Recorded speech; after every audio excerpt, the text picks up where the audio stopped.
Thank you so much. I do agree that SUs uh, still are very much there, and I must thank Professor V.Mohan and his entire team. I can see Ranjit here, Anjana, everybody for this topic.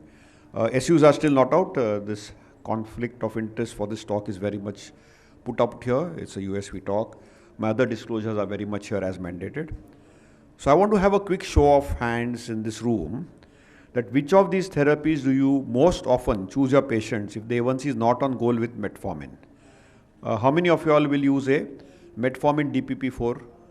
How many of you all will use an SGLT based combination? And how many of you all will base a SU metformin combination? Can I have a, how many will go with a gliptin metformin combination? Show of hands. How many will go for a SGLT combination? And how many will go with the SU combination? So still, SUs still are very much there, as our chairperson very, very nicely put in. We all know that SUs very clearly are drugs which block and close and depolarize the potassium channel.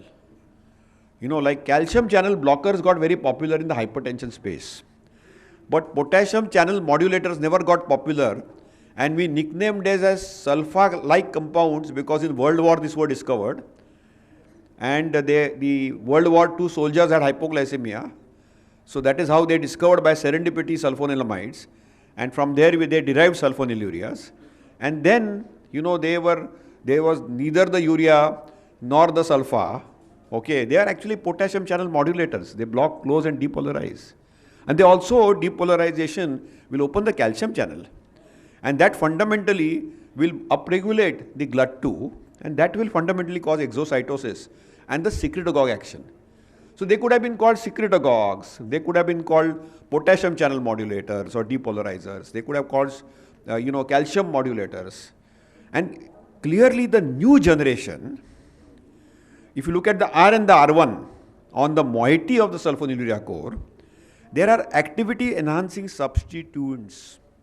And the larger rings of the R in the second and the third generation agents clearly are having some unique moieties which give some pharmaceutical properties which the older agents never had. And fundamentally, if you look from a pharmacological standpoint, these larger substituents made the molecule more lipophilic. This was a traditional action. They bound to the outward flow of potassium ions that led to the closure of channel, that depolarized the membrane, that triggered the opening of the voltage sensitive calcium channel. Calcium went in, the intracellular calcium caused alteration in the cytoskeleton, that stimulated the translocation of the insulin containing secretory granules to the plasma membrane and the exocytic release of insulin. And this was all due to the binding of the subunit of the beta cell ATP activated potassium channel. And that got nicknamed as SU receptor. And that was the real problem. The SU receptors were on the beta cell. They were also on the cardiac cell. And they also formed a octameric SUR K6.2 complex. And that's something which we understand better. And if you look at the pharmacotopology of SUR, 1 and 2 both, clearly you can see that there is a differential on it. And a lot of popularity came on a term called ischemic preconditioning because they were perceived after tolbutamide that they had some cardiac toxicity, which is not true at all. It was a myth. But that stayed in the minds. We now know that was insulin resistance. But if you see that if you have 3 to 4 limb cycles of 5 minutes of limb ischemia, like just a cuff being tied, what happens?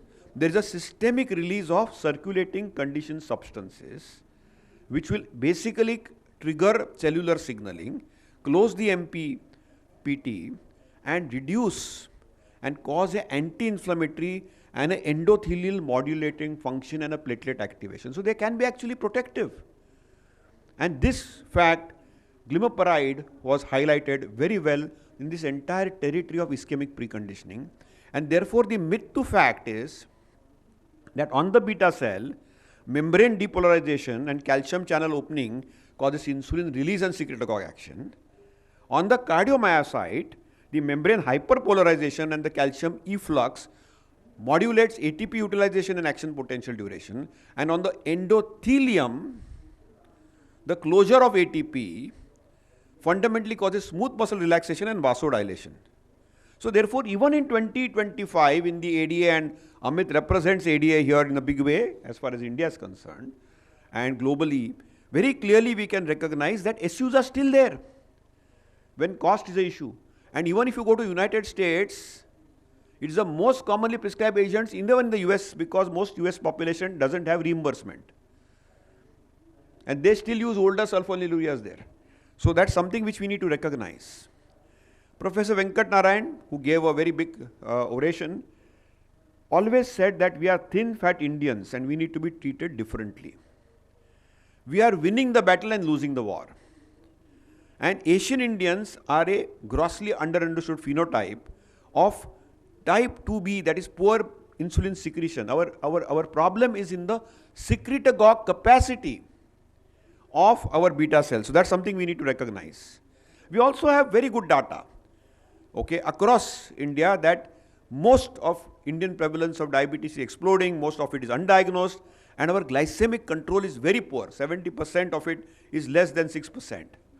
So there is unmet need in type 2 diabetes. We are propelling complications, high cost of treatment, and we are not able to maintain glycemia. Our glycemic control is very tardy. And traditionally, we were fixated on a WHO pattern 30 years back that use one drug, then add a second drug, then add a third drug. And that entire paradigm, 2 to 3 decades back, shifted to combination therapy. Clearly, we saw that change happening. That we no more use single agent, second agent, third agent, fourth agent. We started hitting hard, hitting early with combination therapy. And therefore, if you need good glycemic control to reduce risk of complications, that was true. And that gave a concept which came from UK PDS of a concept of dysglycemic legacy. We need to hit hard in the first year of a diabetic's life. Hit hard, hit early. Poor control of A1C in the first year of diagnosis propelled cardiovascular risk. And that is why if you created a glycemic burden in the first year of diabetes, you are driving the risk of complications, you are increasing the hazard ratio for myocardial infarction by 67%, stroke by 51%, heart failure by 64%, and cardiovascular events by 62%. So clearly you can see there is a clear-cut hazard ratio. By creating this glycemic burden, you are driving complications. So our challenge in India is poor A1C on an average around 9, uncontrolled type 2 diabetes, poor adherence, and hypoglycemia. And the 4 T's therefore for our diabetes management is lack of time, lack of appropriate timing, unavailability of relevant tools including CGM, and lack of appropriate upgradation of treatment modalities. So therefore, when we are attacking, and particularly the young population, between the youth, we are losing years. We are shortening their lifespan. We are getting deleterious complications including blindness and microalbuminuria close to 100%. So there is an entire spectrum of macrovascular disease, and there are underrated impacts of diabetes. For example, high glucose will contribute to sexual dysfunction, diabetic distress, and this whole youth onset diabetes which has come up. And that's clearly recognizable. So clearly glycemic control matters, and intensive glycemic control is still the central to hierarchy of priorities in type 2 diabetes management. Kamlesh Kunti and his entire group put out this very, very nice graphic that intensive glucose lowering RCTs are more representative populations in clinical practice and outperform CVOTs on outcomes. And my good friend Avdesh will clearly go you through the entire spectrum of the next generation drugs. But you could see that when a cohort is generalizable to type 2 diabetes, the SGLT2 or the GLP-1s are less representative of the generalized population, while the intensive glucose lowering therapies like an advanced like cohort is more representative. The baseline CV risk is lower in them, the disease duration is shorter, the duration of trials is longer, the glucose control is better, and micro and maculovascular complications both are accessed. On the other hand, the trials of SGLT2 inhibitors and GLP-1 are filtered trials for pharmaceutical interest and FDA interest. So there is a big difference between these type of cohorts. Of course, these were the earlier trials. The SU trials were earlier trials, and unfortunately SUs got the distinction of the most bashed agent by the pharmaceutical industry only. So the industry which created them only tried to kill them. You know, and that is a fact. Though this is a disclosed talk, I am telling you that is the truth of life. So UK PDS is the biggest game changer, and this is the 44 years of UK PDS. Very, very clearly the Kaplan-Meier curve clearly recognizes the fact that detecting and treating type 2 diabetes intensively as early as possible gives the best opportunity. Hit hard, hit early. And therefore, when we are looking at OADs to tackle these progressions, SU meds are right up in that pecking order when you are transitioning from pre-diabetes to diabetes. Of course, gliptins, SGLT2 and GLP-1 receptor agents are very much there in dual and triple therapies and can be complementarily combined appropriately.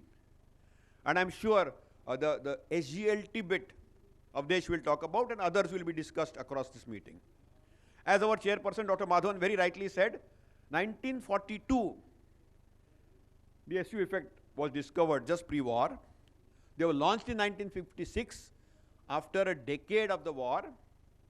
UDGP dispopularized them through that SUR concept on the heart with the risk to tolbutamide. But then came the next generation SUs in the 80s. UK PDS used chlorpropan and glibenclamide. Then came Advance. Then came TOSC IT, Carolina. And Carolina was a game changer. Because Carolina clearly in 2019 demonstrated that glimepiride had the same CV safety as linagliptin in the outcome trial. So clearly, and in 2023, the real world Indian data showed low dose glimepiride was equally useful, and now we can even have a glimepiride with an SGLT2 like a DAPA with metformin.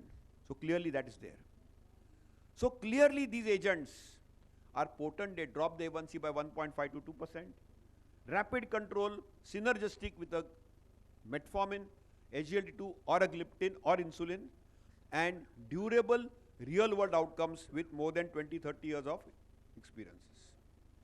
If you stop SUs, if you withdraw them, there is a deterioration of glycemic control. A1C goes up by 0.9% and insulin secretion modulates by 36%. And modern SU combos remain potent and practical. If you have a glimi-metformin combination with or without a DAPA or a SITA, they are efficient, safe and cost-friendly care. So this was a slide at the ADA this year at Chicago, which showed that higher SU doses do not reduce A1C more than the lower doses. SU monotherapy 9 trials, A1C reduction 1.5, SU combination therapy is 1.62 and SU with insulin 0.69. So clearly you can see that the higher dose really doesn't matter. And if you see SU solo, proven power in lowering A1C backed by a lot of meta-analysis. And if you look at the CV safety of the newer sulfonylurea, whether it's stroke, MI, CV mortality, all-cause mortality, they are all near unity. We also know that glimepiride significantly reduces cardiovascular risk markers. This is DeRosa study published almost more than 20 years back, showing very categorically and clearly that the reduction of metabolic parameters 12 months after treatment with glimepiride.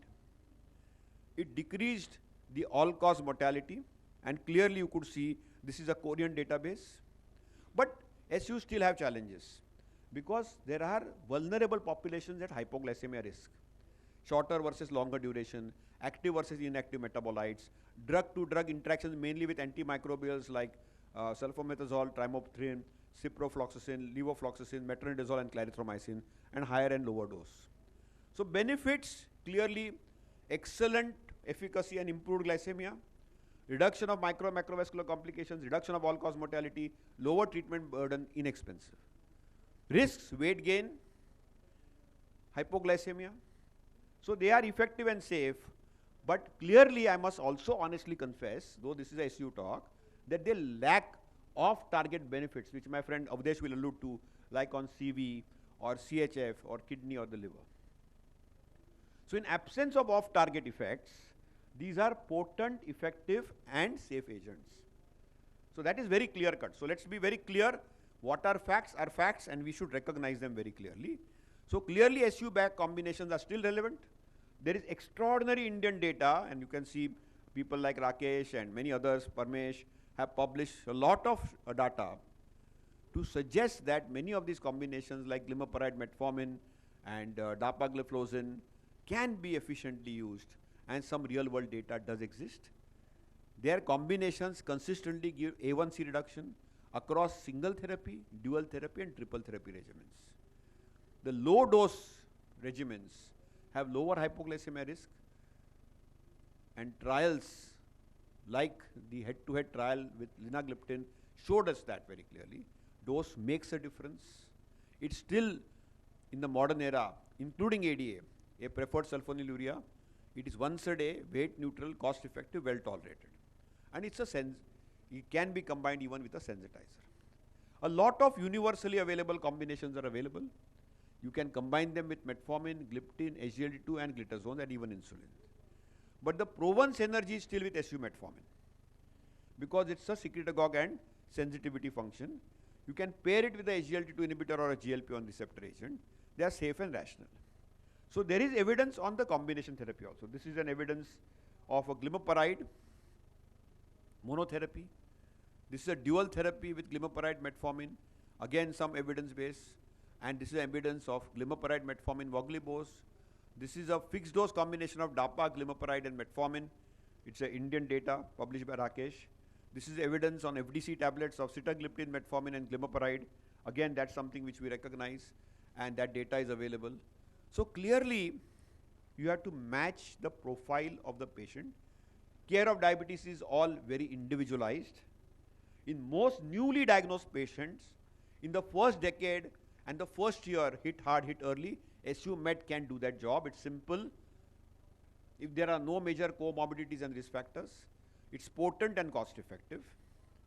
Patients with high CV risk and obesity, you can still give SU-Met and then get that off-target impact with the DAPA, with a CV and renal protection and weight loss and maybe a liver impact. And I will not dwell into Avdesh's topic because the DAPA bit he will talk about. If there are young patients with high A1C, you can still get an agent like a SU-Met and a SITA, which is weight neutral and safe. And of course, in India, we swim in prandial glucoses, post-prandially, whether it's after breakfast, lunch or dinner. And you can still use a little bit of voglibose with your SU-Met for effective management of prandial hyperglycemia. So clearly you can see that you have to profile your individualized therapy of care, and our primary care and secondary care physicians have been using these combinations rationally. So it's important to recognize that combinations are here to stay. They are convenient, they are good for adherence, there is compliance, and at the same time you can carefully select populations. Virgin population without complications, SU-Met, a complication prone patient with severe risk and obesity, maybe a little DAPA. If you're just high A1C and younger population, maybe SU-Met and SITA. If there is a little bit of higher PPG, maybe addition of a AGI. So my final take-home messages in the last minute of the time allocated to me are that India has early onset type 2 diabetes with a lot of complications, and reduction of that glycemic burden in the first year and the first decade is crucial.